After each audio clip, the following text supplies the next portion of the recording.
वफाकी सरकारी तालीमी इदारों में असातिज़ा के जीन्स पहनने पर पाबंदी आए। वफाकी निज़ामत तालीम ने नोटिफिकेशन भी जारी कर दिया। ख़वातीन असातिज़ा के जीन्स और टाइट्स और मर्द असातिज़ा के जीन्स और टी शर्ट पहनने पर पाबंदी होगी। टीचर्स क्लास में गाउन और लेबॉरेटरी में लैब कोट पहनेंगे।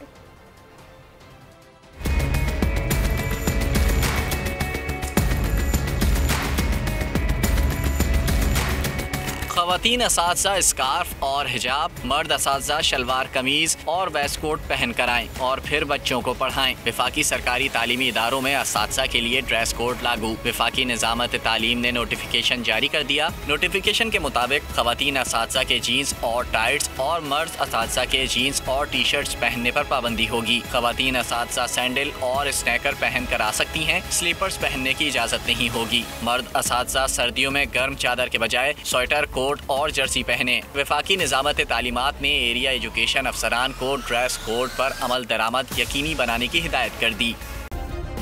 सब्सक्राइब करें और बेल दबाएं ताकि कोई खबर रह न जाए।